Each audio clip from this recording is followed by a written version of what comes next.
In this video series, we'll discuss why you need your own personal earthquake insurance, whether or not the association maintains a master earthquake policy, and the 4 important coverages that we recommend to protect your belongings and your investment. The reality is, it's scary to us how many owners are in the dark about needing their own personal lines earthquake insurance. And we want owners to feel as informed as possible. Exactly. So, here is a brief overview of the 4 coverages you should discuss with your personal insurance agent or broker. And together you can determine the limits of coverage that make sense for you. In our opinion, the single most important coverage a condominium resident can maintain is called earthquake loss assessment coverage. Okay, but what is a loss assessment? Well, basically, if you live in a condominium association, your board of directors has the legal authority to suddenly send you an invoice or a special assessment, calling upon you to help pay for an emergency expense which the association is responsible for, but doesn't have the money to pay. So for example, if an earthquake strikes and damages the project, an assessment could be levied to raise the necessary funds to cover the master policy deductible. Or, in the absence of a master policy, an assessment may require each owner to pay his individual share of that loss. Does that make sense? So I just need to ask my agent for loss assessment coverage then, right? Well, specifically earthquake loss assessment coverage. Keep in mind that the standard condominium owner policy, or HO6, excludes earthquake losses. So even if you maintain coverage for loss assessment under your regular homeowner's policy, assessments arising from earthquake damage will not be covered. In California, it's necessary to purchase additional coverage for the peril of earthquake. And keep in mind that even if your building is completely fine, if another building in the association is damaged, the board will likely special assess all of the owners for their share of the deductible. So wait, you're saying that even if my unit and building are not at all impacted by the earthquake, every owner in the association will have a shared responsibility in paying for the earthquake damage? Exactly.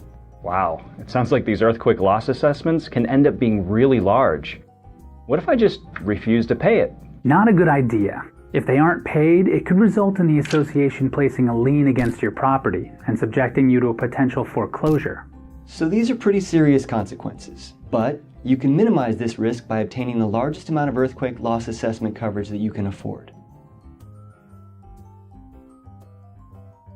Since associations cannot insure the contents of your home, you should also maintain contents coverage. This portion of your individual earthquake policy would protect your personal belongings within your home, such as electronics, clothing, and furniture. As you can see, I'm a bit of a collector. So would it all be covered? If you're unclear about what might be personal property, here's an easy way to look at it. If you could take off the roof of your unit and turn your home upside down, everything that falls out would likely fit under the definition of personal property. Keep in mind there might be some limitations on breakable or high-value items, so ask your personal agent or broker about those. And it's important to remember that after an earthquake, mandatory evacuations may be given without much notice, which means you may not have enough time to take your necessary possessions with you. Additionally, if there is a catastrophic earthquake, the local Department of Building and Safety may red tag your building. Now that doesn't sound so good. No, that's definitely bad news, homeowner. This completely prohibits you from accessing your unit and could prevent you from ever being able to retrieve your belongings. While this might not seem like a high priority coverage, the combined costs of replacing all of your electronics, clothing, and furniture at once might surprise you. They add up quickly. If there is a catastrophic earthquake, individual owners may be forced to live elsewhere while the project is being rebuilt. This gives rise to the need for loss of use coverage, which is also sometimes called additional living expense. You should be aware that the rebuilding process could take anywhere from 8 to 12 months, or even longer. And unfortunately, your mortgage obligation does not disappear with your unit, so the additional costs associated with renting an apartment or home and dining out for all your meals could create a substantial burden, a burden that the association's policy won't cover. Wait, how much money are we talking about here?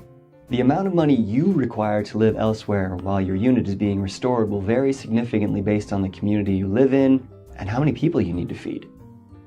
You should also keep in mind that there's a huge demand for temporary housing after any catastrophe, And if there's a shortage of housing, rental prices will escalate. And what if I don't live in my condo? This coverage may still be valuable to you. If you're an absentee owner who rents or leases your home to others, you'll want to be protected against any loss of rental income you might incur from the unit not being habitable during the rebuilding process. This is especially important if you rely on that rental income to help cover your monthly mortgage payments while your unit's being restored.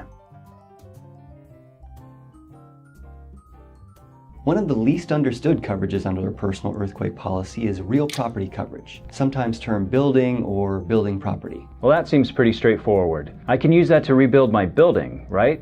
This is a common misunderstanding. For condominium owners, this coverage will only extend to real property inside the boundaries of your unit.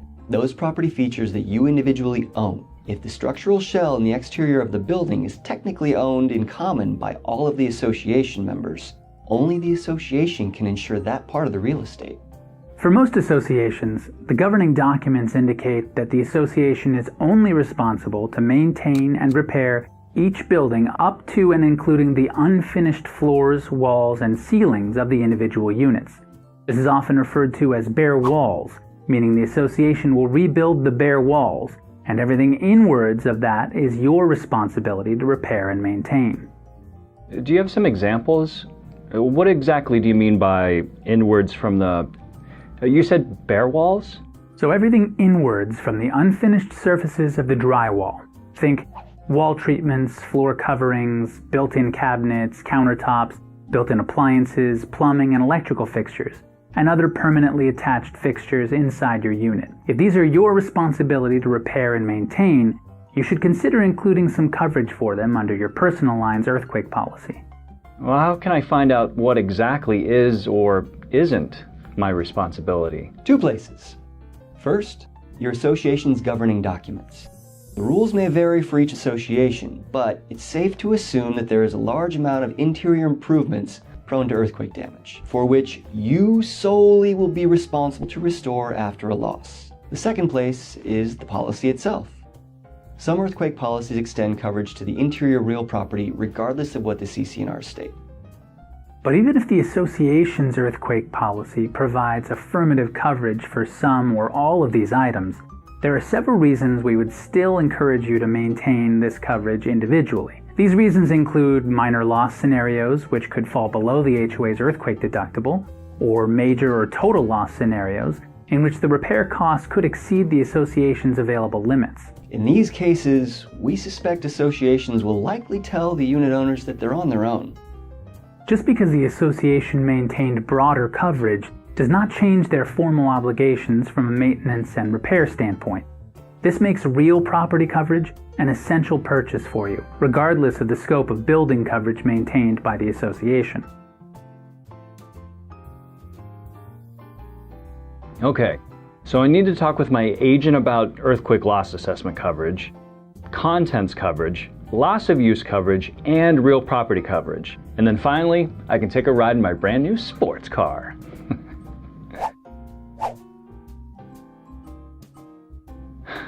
Uh-oh. Well, you should know your HOA is not liable for and does not cover earthquake damage to your vehicle, even if the damage occurs while your auto is parked in the association's garage or elsewhere on the premises.